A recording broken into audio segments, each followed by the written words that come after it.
Assalamualaikum warahmatullahi wabarakatuh. Shalom, Om Swastiastu, Namo Buddhaya, Salam Kebajikan, Selamat Sejahtera bagi kita semua. Saya Brilian Asmit, dosen program studi S1 Pendidikan Ekonomi, Fakultas Keguruan dan Ilmu Pendidikan Universitas Riau.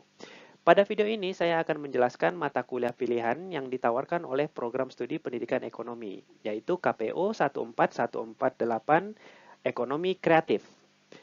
Ekonomi kreatif dapat dipilih oleh mahasiswa semester 5 dengan pilihan kompetensi tambahan koperasi dan UKM. Beban mata kuliah ini totalnya adalah 2 SKS. Mata kuliah ini membahas ruang lingkup, konteks, dan sumber daya ekonomi kreatif. Nanti kita secara makro juga akan melihat bagaimana sistem ekonomi Indonesia mampu memfasilitasi gelombang ekonomi kreatif. Mata kuliah ini nanti juga akan diperkaya dengan pembahasan permasalahan terkait implementasi ekonomi kreatif.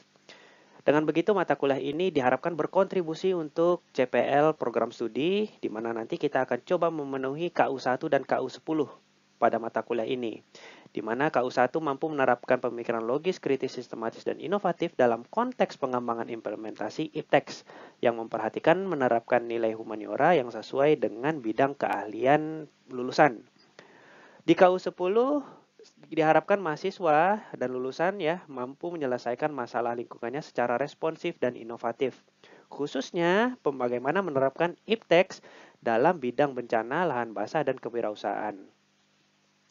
Harapannya setelah lulus dari mata kuliah ini, para lulusan memahami ekonomi dan industri kreatif, jadi mereka dapat berperan dalam meningkatkan ekonomi regional di daerahnya masing-masing melalui profesi yang ditekuninya setelah lulus.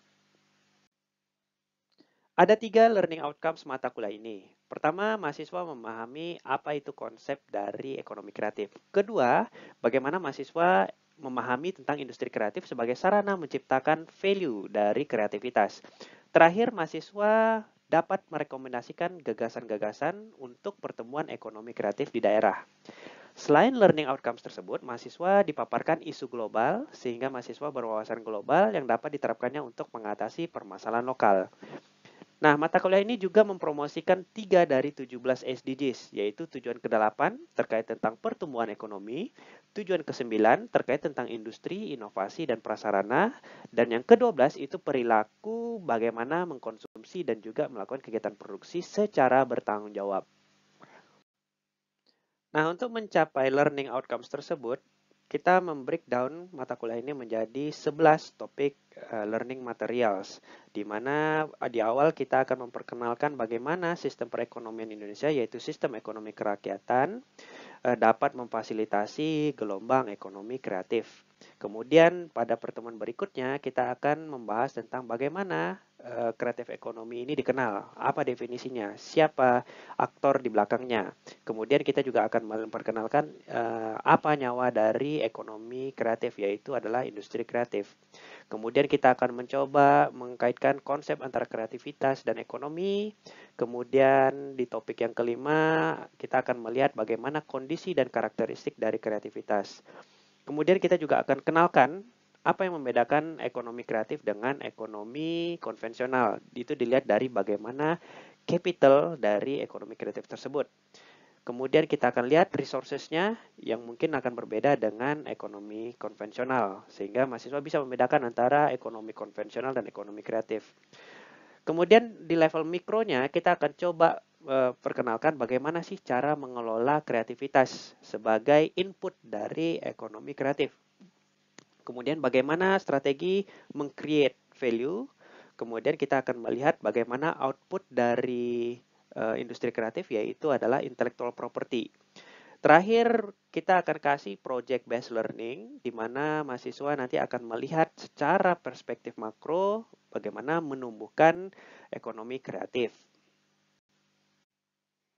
Nah, learning outcomes tersebut kita assess dengan 3 komponen. Komponen pertama yaitu assignments, itu bobotnya 30%. Ini terdiri dari quiz, kemudian student activity di dalam kelas dalam bentuk group assignment ataupun individual assignment. Sementara di luar kelas juga akan ada assignments yang juga dalam bentuk grup dan juga bentuk individual. Kemudian nanti mahasiswa juga untuk midterm evaluation itu bobotnya 20%. Nah, di bobot 20% ini dalam bentuk exam, ujian. Sementara untuk final term evaluation itu dalam bentuk project base ya, di mana nanti mahasiswa luarannya menghasilkan rekomendasi gagasan-gagasan untuk mengembangkan ekonomi kreatif di daerah. Nah, untuk referensi utama mata kuliah ini adalah John Hawkins dengan bukunya The Creative Economy: How People Make Money from Ideas. Kita sengaja memakai pemikiran John Hawkins karena beliaulah yang mengungkapkan adanya gelombang ekonomi kreatif pada tahun 2001. Kemudian kita akan disupport juga dengan bahan buku yang open source yang diterbitkan oleh UNESCO dan juga UNDP dan juga UNCTAD.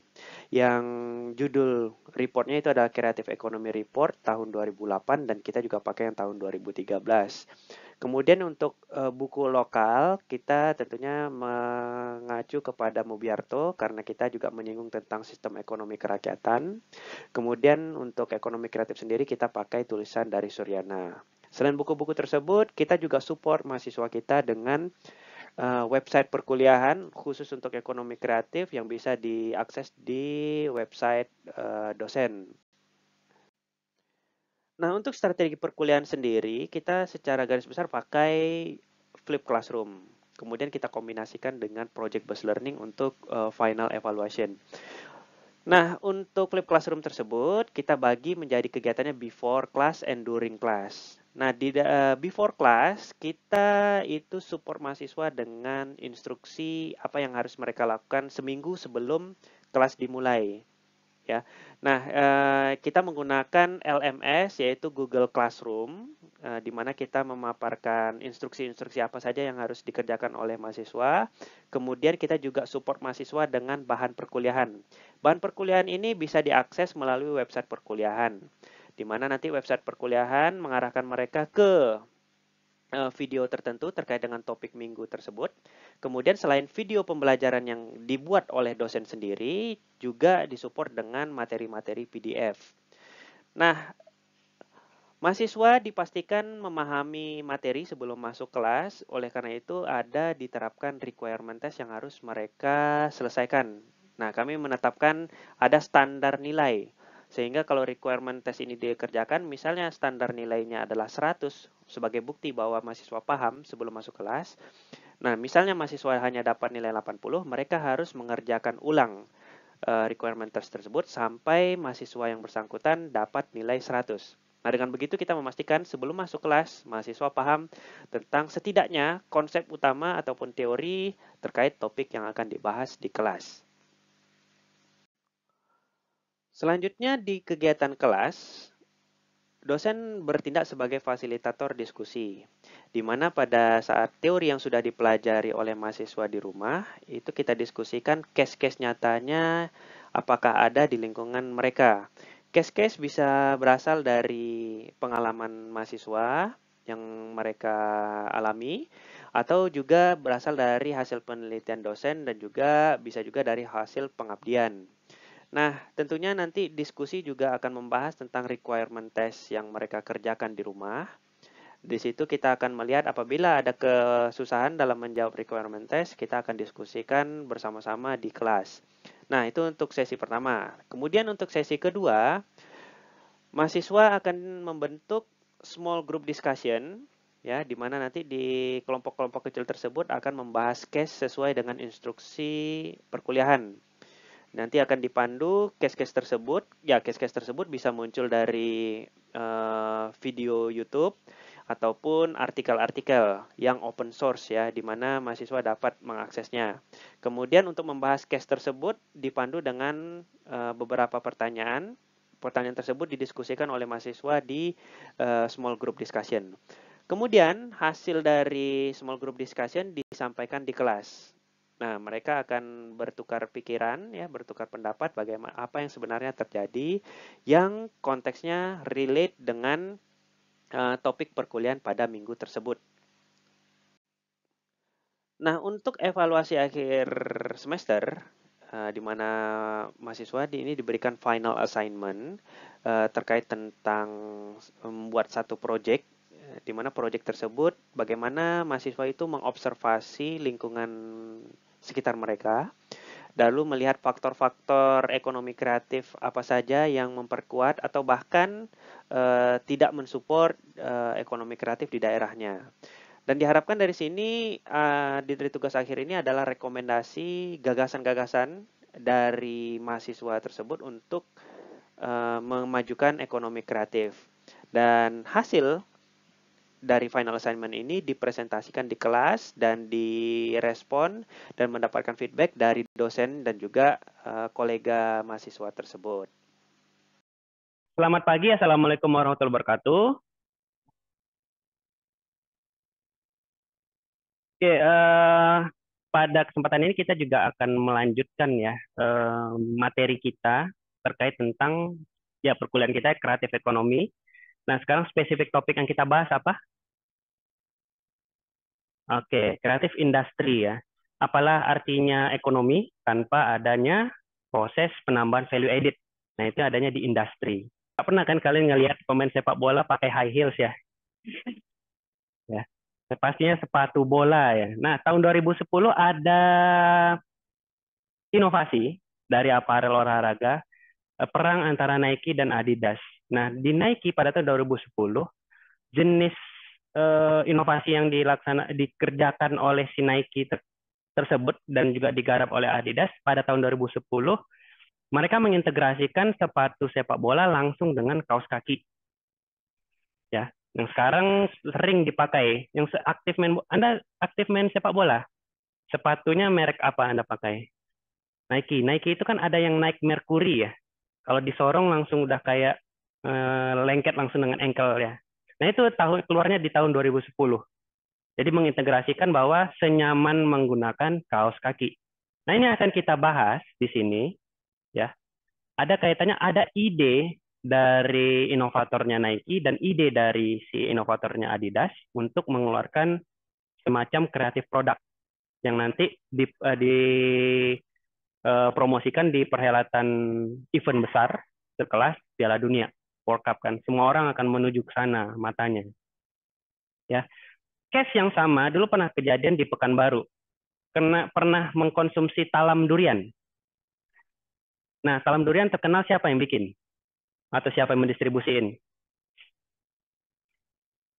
Talam durian. Ya, pada saat keluar talam durian pertama kali, ada nggak kalian ngerasa di Pekanbaru, yang khususnya tinggal di Pekanbaru, saya nggak tahu apakah kalian sudah ada di Pekanbaru atau tidak. Itu ada yang menonjol itu baliho talam durian. Baliho talam durian, kami adalah yang pertama dan terbesar mendistribusikan kue talam durian. Itu munculnya di Jalan Sudirman. Kemudian muncul juga di Jalan SM Amin, tapi dengan toko yang berbeda. Mengklaim juga kami yang terbesar, talam durian. Nah itu ngomongin ide mereka adalah talam durian pertama kali, tapi berlomba-lomba untuk mengklaim siapa yang pertama. Nah itu yang akan kita bahas di perkuliahan ini. Agenda kita nanti akan discuss ya, kita akan discuss di follow up dari hasil requirement test Anda. Karena requirement test kan memastikan kalian masuk kelas itu dengan pengetahuan yang nggak kosong terkait kreatif industri. Cuma nanti kita akan lihat case-case-nya. Nah, tadi udah kelihatan case-nya Adidas versus Nike. Terus ada case-nya si Talam Durian. Ya. Kemudian ada lagi, setelah itu akan saya arahkan ada tugas grup. Ya. Jadi akan Anda diskusi di grup terkait tentang case yang video yang sudah saya share di Google Classroom. Dan Anda akan bedah apa kreatif industri dari video tersebut. Ya, terakhir saya minta nanti satu atau dua orang mahasiswa untuk menyampaikan apa yang Anda sudah pelajari dalam sesi ini.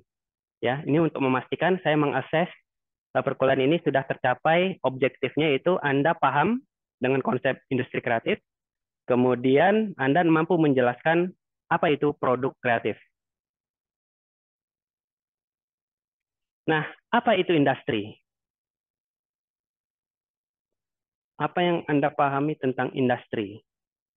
Bukan kita ngomongin kreatifnya industri ya, tapi industri dulu deh. Apa itu industri? Industri itu ada prosesnya di dalamnya. Atau enggak, industri itu berdiri sendiri? Ada proses apa yang diproses?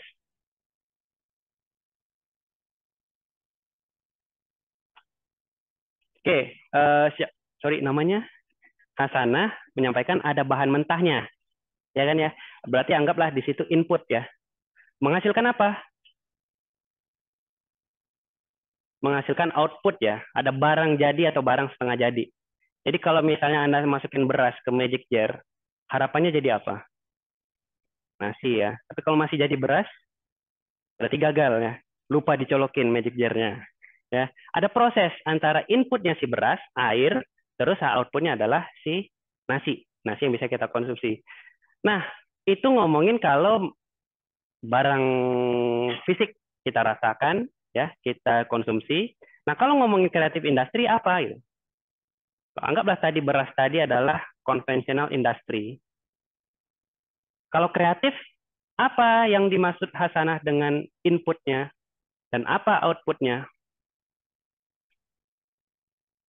Sehingga nanti kita bisa bedain ya antara apa itu kreatif industri, apa industri secara konvensional. Ada yang bisa kasih opini? Oke, kita coba lihat apa sih yang terjadi di kreatif industri. Ada beberapa istilah, creativity, intellectual, proficiency, talent, kemudian ada creation, kemudian akhirnya ada added value, kreasi intelektual, dan segala macam ya. Nah, ini saya kelompokkan jadi 3 warna. Kalau warna biru ini apa? Mempresentasikan apa? Ya, silakan. Ya, inputnya ya. Inputnya itu terdiri dari proficiency, creativity, intellectual knowledge, termasuklah tadi ide kreatif yang katanya Hasanah muncul itu, yang muncul dari kalian punya pengetahuan, kalian punya intelektual, sehingga muncullah ide. Ya, begitu kan gitu. Siapa namanya? Novi ya. Novi ya, ini ngomongin skills dan talent. Ya, pada saat itu dia mencoba mendapatkan ide dari knowledge. Knowledge-nya apa pada saat itu? Karena dia punya TikTok. Kalau mungkin feeds-nya Anda masing-masing beda. Ada yang feeds-nya isinya Korean K-pop star, ya. Kalau Dimas ngelihat isu-isu sepak bola, oh dia punya knowledge. Saya tahu, dan ini teman-teman pada suka. Pas pula di Pekanbaru panas-panasnya. Salad kan lumayan seger, kasih apa segala macam, ya. Dan itu ya pada saat itu dia menghasilkan, kemudian dia pindah ke creation, bagaimana cara mewujudkannya. Saya nggak pinter-pinter banget nih masak. Saya bukan koki kelas master chef apa segala macam. Tapi dengan lihat di tutorial di TikTok, saya mampu, able melakukan kegiatan creation. Kemudian saya lihat, oke, produk kami jual salad jelly. Yang hobi suka jelly, silakan pesan ke kami. Ya, pada saat itu teman-temannya bantu promosikan di Instagram. Kami beli ini apa jadi hari keduanya dia sudah terima orderan. Dia ngajak teman lainnya, dia bertiga kalau nggak salah pada saat itu. Nah, ini soal dari requirement test Anda kan ya, karakteristik dari creative industry. Apa yang bisa Anda jelaskan dari komponen yang pertama?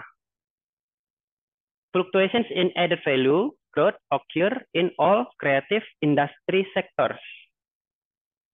Nah, ini saya kasih contohnya, ini pekerjaan saya nih tahun 2018 ya. 2018 ini kerjaan saya. 2018 pengabdian ke desa, menemani senior Anda KKN di desa Sepahat waktu itu. Jadi kita memperkenalkan ada mereka punya sawit ya. Ini hasil dari lidi sawit. Cuma mereka tidak tahu cara mengelola waste tersebut ya. Waste itu kan sebenarnya sampah yang sudah selesai didodos, jatuh, kemudian kita manfaatkan untuk membuat karya lidi ya, karya lidi. Pada saat itu warga desa belum tahu pengetahuan tersebut. Datanglah kita akademik ya, kemudian saya dengan beberapa tim dari pertanian melakukan kegiatan pelatihan. Saya mengundang narasumber dari desa tetangganya di kabupaten berbeda. Pada saat itu kami melakukan transfer knowledge. Ingat, knowledge adalah input dari kreatif industri, ya, sehingga mereka mampu mengolah dari daun sawit ya, daun sawit menjadi karya. Nah, orang datang ke sana pulangnya nggak bawa craft, kerajinan, oleh-oleh. Kalau kita datang ke Istana Siak, ada gantungan kunci setidaknya kan.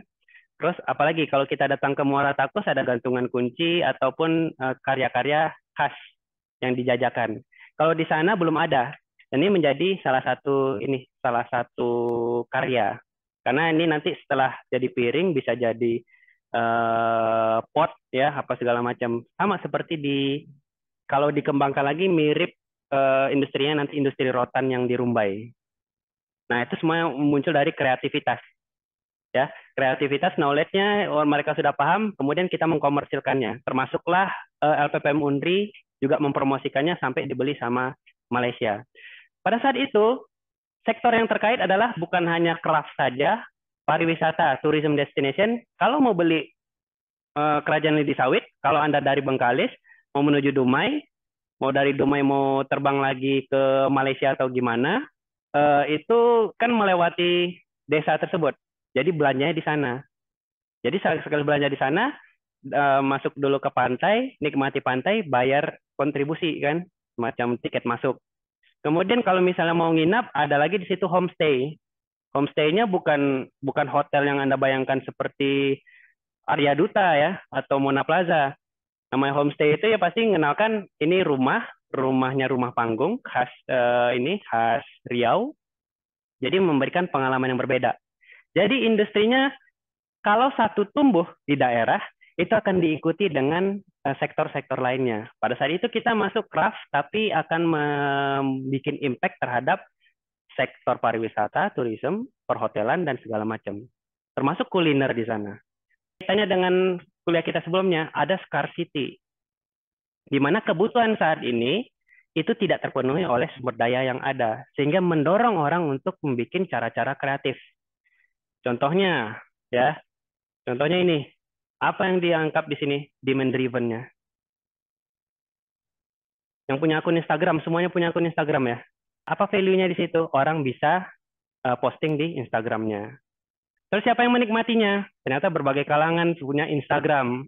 Ini salah satu contoh bahwa momennya ada demand driven. Akhirnya bergerak nggak ke sektor lainnya? Sektor lainnya karena makin banyak pengunjung butuh lapangan parkir. Akhirnya kita sewakan lahan kosong untuk parkir. Mendatangkan value, ya. Kemudian datang ke sini, udah jauh-jauh, haus, lapar, butuh kuliner. Jualah kuliner khas daerah tersebut.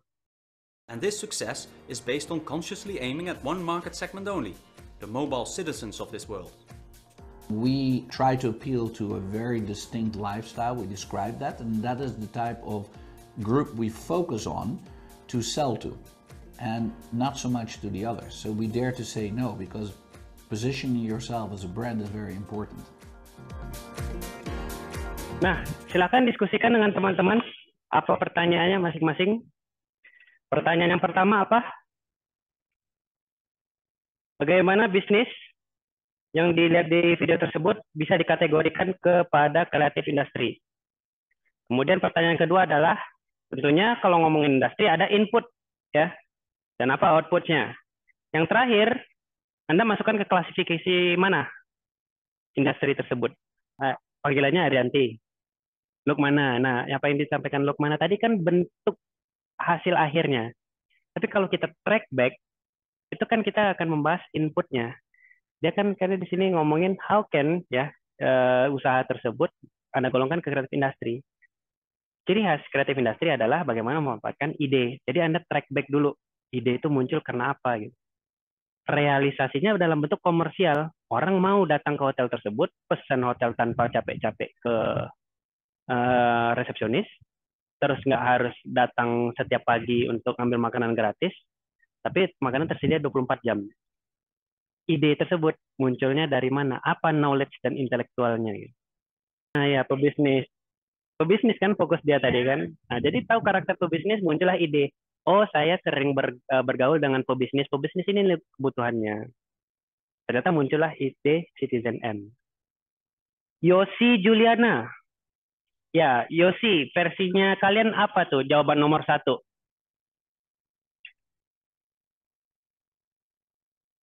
Bagaimana Anda mengedit? Bentar, saya tanya dulu pertanyaan dasar dulu ya. Ini kalian setuju nggak ini kreatif industri atau malah bukan? Apakah ini kreatif industri atau tidak? Iya, oke. Bagaimana cara menjelasinnya?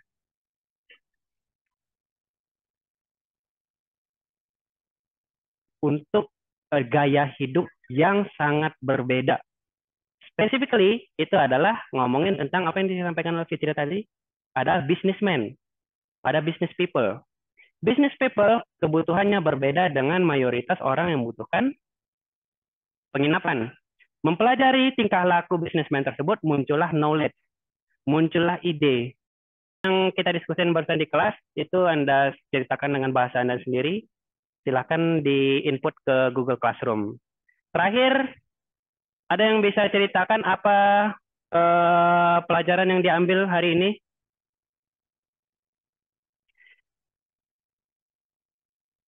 Coba saya mau dengar Dimas. Dimas, apa yang sudah dipelajari hari ini Dimas? Versinya Anda, nggak harus lengkap ya. Pokoknya setidaknya mungkin ada satu atau beberapa kalimat Dimas. Oke, ada yang bisa bantu Jason dan ini? Jason dan Dimas. Ya, silakan. Siapa namanya? Oke, nanti saya balik lagi ke Jason dan ini ya, ke Dimas. Ya, silakan Novi. Ya. Anderson, Jason ya. Tadi kan udah dikasih itu industri kreatifnya. Kalau industri yang konvensional apa perbedaannya? Memang di konvensional seperti apa? Apa inputnya? Ya, iyalah harus ini advance-nya. Masa diulangi lagi? Apa yang membedakannya? Targetnya Anda harus bisa membedakan antara kreatif industri dengan industri secara konvensional.